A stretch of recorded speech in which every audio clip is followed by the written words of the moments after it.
दोस्तों, दुनिया का सबसे बड़ा फासला दौलत और गुर्बत का नहीं, बल्कि ख्वाबों और हकीकत का होता है। आज की कहानी एक ऐसी लड़की की है जिसके पास स्कूल की किताबें नहीं, जूते नहीं और 2 वक्त की रोटी भी मुश्किल से मिलती थी। फिर भी उसने भारत के सबसे बड़े फिजिक्स प्रोफेसर को अपने सामने झुकने पर मजबूर कर दिया। जो सवाल प्रोफेसर को हल करने में 25 साल लगे, मैं ये कभी नहीं कर पाऊंगा, वही सवाल कूड़े की ढेर से उठने वाली रोशनी ने सिर्फ 5 मिनट में हल कर दिया। आइए देखते हैं उसने ये कैसे किया। सुबह की पहली किरण अभी ठीक से निकली भी नहीं थी क्योंकि शहर के सबसे मशहूर और महंगे न्यूटन इंटरनेशनल स्कूल के गेट पर हलचल शुरू हो गई। ये स्कूल अमीरजादों के बच्चों के लिए था, जहां टैलेंट से ज्यादा पैसों की धाक पर दाखिला मिलता था। बड़ी बड़ी गाड़ियां रुक रही थीं, एसी कारों से बच्चे उतर रहे थे, उनके कपड़े चमक रहे थे, जूतों पर गर्द का एक जर्रा भी नहीं था। लेकिन इसी चमक दमक से दूर स्कूल की दीवार के बिल्कुल बाहर कूड़े के ढेर के पास एक 13 साल की लड़की खड़ी थी। उसका नाम था रोशनी। रोशनी का हुलिया ऐसा था कि लोग उसे देखकर मुंह बनाते थे। उसके कपड़े मैले थे, दुपट्टा फटा हुआ था और पैरों में पुरानी चप्पल थी जो शायद किसी कूड़े के डब्बे से मिली होगी। उसके कंधे पर एक बड़ा सा प्लास्टिक का थैला लटका हुआ था, लेकिन अगर आप गौर से रोशनी की आंखों में देखते तो वहां भूख नहीं, एक अजीब सी चमक नजर आती। रोशनी कूड़ा चुनती थी, लेकिन उसका ध्यान प्लास्टिक की बोतलों पर कम और स्कूल के अंदर से आने वाली आवाजों पर ज्यादा रहता था। उसे कूड़े में फिजिक्स के फॉर्मूले नजर आते थे, गाड़ियों के नंबर प्लेट्स में एनर्जी के पैटर्न दिखाई देते थे। वो कभी स्कूल नहीं गई थी, लेकिन ऊपर वाले ने उसे ऐसा दिमाग दिया था जो कंप्यूटर से भी तेज चलता था। आज स्कूल में माहौल कुछ अलग था। 11वीं क्लास में खामोशी छाई हुई थी। क्लास में प्रोफेसर राधा कुमारी आईं। राधा मैडम शहर की सबसे सख्त फिजिक्स टीचर मानी जाती थीं। उनके बारे में कहा जाता था कि उनके सवाल बच्चों के पसीने ही नहीं, रूह भी निकाल देते थे। राधा मैडम आज बहुत गुस्से में लग रही थीं। उन्होंने हाथ में पकड़ी डस्टर को जोर से टेबल पर पटका। तुम सबके दिमाग में गर्द जमी है, वो चिल्लाईं। तुम्हें लगता है तुम्हारे बाप की दौलत तुम्हें पास करवा देगी? फिजिक्स बाजार की सब्जी नहीं जो पैसों से खरीदी जाए, ये मेहनत मांगती है। पूरी क्लास डरी हुई थी। राधा मैडम ने चौक उठाई और ब्लैक बोर्ड की तरफ मुड़ी। उन्होंने बोर्ड पर एक सवाल लिखना शुरू किया। ये कोई आम सवाल नहीं था, ये क्वांटम मैकेनिक्स और ब्लैक होल्स का एक ऐसा उलझा हुआ मसावात था जिसे देखकर अच्छे अच्छे साइंसदानों के हाथ कांप जाएं। बोर्ड पर अजीबोगरीब निशान और नंबर भर गए। 15 मिनट तक वो लिखती रहीं। जब वो पीछे मुड़ी तो उनकी आंखों में चैलेंज था। ये सवाल, उन्होंने भारी आवाज में कहा, मैंने अपनी जवानी के 20 साल इसे हल करने में लगा दिए। ये आज भी अधूरा है। मैंने इसे दी इन्फिनिट पजल का नाम दिया है। मैं तुम अमीर बच्चों को खुली चैलेंज देती हूँ। तुम्हारे पास इंटरनेट है, ट्यूटर्स हैं, दुनिया भर की किताबें हैं। अगर कल सुबह तक किसी ने इसका सही जवाब निकाल दिया तो मैं अपनी टीचिंग की नौकरी छोड़ दूंगी और उस स्टूडेंट को अपनी फैमिली की कदीम हीरे की अंगूठी इनाम में दूंगी। क्लास की टॉपर, जिसका नाम प्रियंका था, ने चश्मा ठीक करते हुए सवाल को देखा और दिल ही दिल में हार मान ली। ये सवाल सिलेबस के बाहर नहीं, कायनात के बाहर का था। घंटी बजी और प्रोफेसर गुस्से में पैर पटकते हुए बाहर चली गई। बच्चे भी बड़बड़ाते हुए निकले। पागल है ये औरत, ये सवाल कोई इंसान हल कर ही नहीं सकता। लेकिन किसी ने ध्यान नहीं दिया कि क्लास की खिड़की के बाहर लोहे की जाली से चिपकी हुई रोशनी खड़ी थी। उसकी काली पड़ी उंगलियां जाली को कस के पकड़े हुए थीं। उसकी निगाहें उस बोर्ड पर लिखे सवाल पर जमी हुई थीं। उसे वो सवाल खौफनाक नहीं लग रहा था, उसे वो सवाल एक खूबसूरत मौसीकी जैसा लग रहा था। नंबर उसके दिमाग में नाचने लगे। उसे ऐसा लगा जैसे वो सवाल उससे बात कर रहा हो, उसे बुला रहा हो। रोशनी वहां तक खड़ी रही जब तक चपड़ासी ने उसे डंडा दिखाकर भगा नहीं दिया। भाग यहां से भिखारी, चपड़ासी चिल्लाया। रोशनी भाग गई, लेकिन उसका दिमाग वहीं क्लासरूम में छूट गया। दोस्तों, कहानी में आगे क्या हुआ ये जानने से पहले अगर आप ऐसी ही दिल को छू लेने वाली कहानियां सुनना पसंद करते हैं तो अभी हमारे चैनल को सब्सक्राइब कर लें ताकि कोई भी नई कहानी आपसे मिस ना हो। रात हो चुकी थी, शहर सो रहा था, लेकिन रोशनी की झोपड़ी में नींद नहीं थी।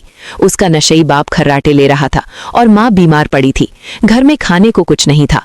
रोशनी का पेट भूख से मरोड़ रहा था, लेकिन आज उसे भूख से ज्यादा बेचैनी उस सवाल की थी। वो सवाल उसे सोने नहीं दे रहा था। उसके दिमाग में बार बार वो सिंबल्स आ रहे थे। रात के 3 बजे जब रहा नहीं गया तो रोशनी उठी। उसे लगा कि अगर वो उस सवाल को हल कर लेगी तो शायद उसके दिल का शोर शांत हो जाएगा। वो चुपके से अपनी झोंपड़ी से निकली और स्कूल की तरफ दौड़ी। स्कूल का पिछला गेट टूटा हुआ था, जहां से वो अक्सर प्लास्टिक उठाने अंदर घुसती थी। आज वो प्लास्टिक उठाने नहीं, कुछ सीखने जा रही थी। स्कूल के गलियारे अंधेरे में डूबे थे। गार्ड सामने वाले गेट पर सो रहा था। रोशनी साए की तरह क्लासरूम की खिड़की तक पहुंची। खिड़की खुली थी, वो अंदर कूद पड़ी। क्लास में घुप अंधेरा था, बस बाहर स्ट्रीट लाइट की हल्की रोशनी आ रही थी जो सीधे ब्लैक बोर्ड पर पड़ रही थी। बोर्ड पर वो सवाल अभी भी वैसे ही लिखा हुआ था जैसे कोई भूत मुंह खोले खड़ा हो। रोशनी आहिस्ता आहिस्ता आगे बढ़ी। उसके पैर कांप रहे थे। डर इस बात का नहीं था कि वो पकड़ी जाएगी, डर ये था कि क्या वो ये कर पाएगी। उसने टीचर की मेज से चौक का टुकड़ा उठाया। वो चौक उसके खरदुरे मैले हाथों में अजीब लग रही थी। उसने लिखना शुरू किया। खटखट, सन्नाटे में चौक की आवाज गूंजने लगी। पहले वो सुस्त थी, लेकिन जैसे जैसे सवाल सुलझता गया उसकी रफ्तार बढ़ती गई। रोशनी भूल गई कि वो भूखी है, वो भूल गई कि वो कूड़ा चुनने वाली है। उस वक्त वो सिर्फ एक साइंटिस्ट थी। उसके दिमाग में कायनात के सारे ताले खुल रहे थे। उसे वो रास्ता मिल गया था जो प्रोफेसर राधा को 20 साल में नहीं मिला। पसीने से भीगी, गर्द में सनी रोशनी 4 घंटे तक लगातार लिखती रही। पूरा बोर्ड भर गया और आखिर में उसने एक बॉक्स बनाया और उसमें जवाब लिखा, इन्फिनिटली जीरो। इतना बड़ा तूफान और जवाब सिर्फ इन्फिनिटली जीरो। रोशनी पीछे हटी। उसने बोर्ड को देखा और उसके चेहरे पर ऐसी मुस्कुराहट आई जो शायद उसे पेट भर खाना खाने पर भी न मिलती। उसने चौक रखी, खिड़की से कूदा और रात के अंधेरे में अपनी दुनिया कूड़े के ढेर की तरफ वापस चली गई। अगली सुबह 7 बजे प्रोफेसर राधा क्लास में आई। उनका मूड कल से भी ज्यादा खराब था। हाँ भाई, किसी ने कोशिश की? उन्होंने तंज करते हुए पूछा। पूरी क्लास खामोश थी। प्रियंका खड़ी हुई। मैडम, हमने गूगल पर भी चेक किया, ऐसा सवाल कहीं नहीं है, ये गलत सवाल है। प्रोफेसर हंसने ही वाली थी कि उनकी नजर बोर्ड पर पड़ी। उनका हाथ कांपने लगा। वो आहिस्ता आहिस्ता जैसे किसी जादू के असर में हो बोर्ड की तरफ बढ़ी। क्लास के बच्चे हैरान थे। मैडम, क्या देख रही हैं? प्रोफेसर बोर्ड के बिल्कुल करीब गईं। उन्होंने चश्मा उतारा, पोंछा और फिर पहना। स्टेप 3, ये तरीका। या अल्लाह, स्टेप 15, यहाँ तो इसने टाइम स्पेस को ही बदल दिया। प्रोफेसर बड़बड़ा रही थी। उनकी आंखों से यकीन के आंसू बहने लगे।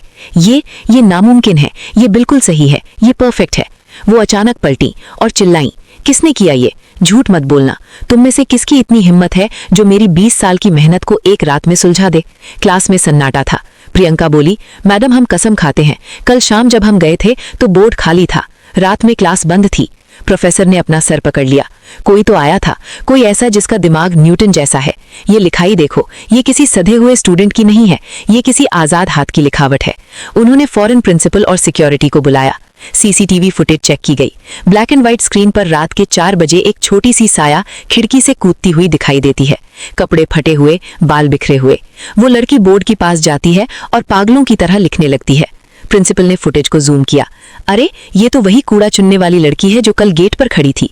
प्रिंसिपल ने मुंह बनाते हुए कहा, गार्ड, जाओ पकड़ कर लाओ इसे, जरूर चोरी करने आई होगी और बोर्ड खराब कर दिया। रुको, प्रोफेसर राधा जोर से बोली, अगर किसी ने इसे चोर कहा तो खैर नहीं, इसने चोरी नहीं की है, इसने तो स्कूल को और मुझे एक नई सिमत दी है। इसे इज्जत से मेरे पास लाओ। थोड़ी देर बाद 2 गार्ड्स रोशनी को पकड़कर स्टाफ रूम में लाए। रोशनी बुरी तरह डरी हुई थी।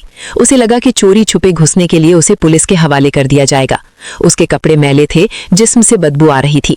स्टाफ रूम में बैठे बाकी टीचर्स ने अपनी नाक पर रुमाल रख लिया, लेकिन प्रोफेसर राधा, वो अपनी कुर्सी से उठी और सीधे रोशनी के पास गई। रोशनी ने हाथ जोड़ लिए। मैडम, माफ कर दो, मैंने कुछ चोरी नहीं की, मुझे बस वो सवाल परेशान कर रहा था। मुझे लगा मैं उसे ठीक कर सकती हूँ। चौक भी मैंने वापस रख दी थी मैडम, मुझे मत मारो। उसकी आंखों में आंसू थे, गरीबी और बेबसी के आंसू।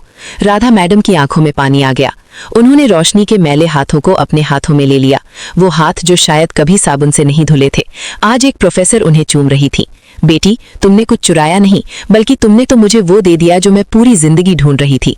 प्रोफेसर ने पूछा, तुम्हें ये सब किसने सिखाया? तुम स्कूल नहीं जाती? रोशनी ने सर झुका लिया।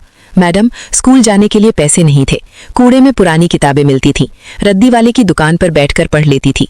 लोग कहते हैं मैं पागल हूँ क्योंकि मैं दीवारों पर फॉर्मूले लिखती रहती हूँ। मुझे लगता है मैं गलत करती हूँ। प्रोफेसर ने उसकी ठोड़ी पकड़कर उसका चेहरा ऊपर उठाया। तुम पागल नहीं रोशनी, तुम जीनियस हो। तुम वो हीरा हो जिसे दुनिया ने कीचड़ समझकर फेंक दिया था। प्रोफेसर उसे लेकर क्लासरूम में गई, वही क्लास जहां अमीर बच्चे बैठे थे। रोशनी दरवाजे पर ही रुक गई। अंदर आओ, प्रोफेसर ने कहा। जैसे ही रोशनी अंदर आई, बच्चे हंसने लगे। अरे, ये तो कूड़े वाली है, छी, कैसी बदबू आ रही है। प्रोफेसर ने डस्टर पटका। खामोश, अपनी जुबान बंद रखो। आज इस कमरे में अगर कोई सबसे अमीर है तो वो ये लड़की है। तुम्हारे पास पैसे हैं, लेकिन इसके पास वो दौलत है जो बांटी नहीं जा सकती। प्रोफेसर ने चौक रोशनी के हाथ में दी। रोशनी, क्या तुम इन्हें समझा सकती हो कि तुमने वो आखिरी स्टेप कैसे किया? रोशनी ने कांपते हाथों से चौक पकड़ी। पहले उसे डर लगा, लेकिन जैसे ही चौक बोर्ड पर चली उसका डर गायब हो गया। वो समझाने लगी। उसकी आवाज में इत्मीनान था। उसने बताया कि कैसे उसने एनर्जी और टाइम को जोड़कर वो सवाल हल किया। जब उसने बोलना बंद किया तो क्लास में सुई गिरने जैसी खामोशी थी। जो बच्चे उसे बुरी नजर से देख रहे थे, अब उनकी आंखों में इत्तेराम और हैरानी थी। प्रोफेसर राधा ने अपनी उंगली से हीरे की अंगूठी उतारी और रोशनी की पतली उंगली में पहना दी। वो अंगूठी रोशनी की पतली उंगली के लिए बहुत बड़ी थी, लेकिन उसकी चमक रोशनी के आने वाले कल से कम थी। प्रोफेसर ने कहा, आज से तुम कूड़ा नहीं उठाओगी, आज से तुम कलम उठाओगी। तुम्हारी पढ़ाई, तुम्हारा खाना, तुम्हारा रहना सब मेरी जिम्मेदारी। मैं देखती हूँ कौन तुम्हें रोकता है। रोशनी रो पड़ी। वो प्रोफेसर के पैरों में गिर पड़ी। मैडम, मुझे बस पढ़ने दो, मुझे भूख नहीं लगती, मुझे बस सवाल हल करने हैं। प्रोफेसर ने उसे उठाया और गले लगा लिया। उस दिन उस महंगे परफ्यूम से महकते स्कूल में एक पसीने और कूड़े की बदबू वाली लड़की ने सबको इंसानियत का सबक सिखा दिया था। स्कूल के बाद रोशनी बाहर निकली। उसने अपना वो पुराना मैला थैला उठाया, उसे एक बार देखा और फिर उसे वहीं डस्टबिन में डाल दिया। ये सिर्फ एक थैला नहीं था, ये उसकी पुरानी जिंदगी थी जिसे वो हमेशा के लिए छोड़ रही थी। उसने आसमान की तरफ देखा, सूरज चमक रहा था, बिल्कुल उसके नाम की तरह। दोस्तों, ये कहानी हमें बताती है कि टैलेंट किसी महल का गुलाम नहीं होता, वो झोपड़ियों में भी पैदा हो सकता है। हमारे मुल्क में न जाने कितनी रोशनी है जो रोज कूड़े के ढेर में अपना बचपन और अपना टैलेंट बर्बाद कर रहे हैं। जरूरत है तो बस एक प्रोफेसर राधा की, जो इस हीरे को पहचाने और तराशे। अगर आपके आसपास कोई ऐसा बच्चा है तो उसे बुरी नजर से मत देखो। शायद उसकी आंखों में भी कोई ख्वाब पल रहा हो। गरीब होना कोई गुनाह नहीं है, लेकिन एक टैलेंटेड बच्चे को गरीबी की वजह से खो देना मुआशरे का सबसे बड़ा गुनाह है। आपको ये कहानी कैसी लगी? क्या आपने भी कभी किसी ऐसे छुपे हुए टैलेंट को देखा है? कमेंट करके जरूर बताएं। और अगर उस कहानी ने आपकी आंखों में आंसू ला दिए हों तो इसे लाइक और शेयर जरूर करें। याद रखिए, असल अमीर वो नहीं जिसके पास नोट है, असल अमीर वो है जिसके पास इल्म है। जय हिंद।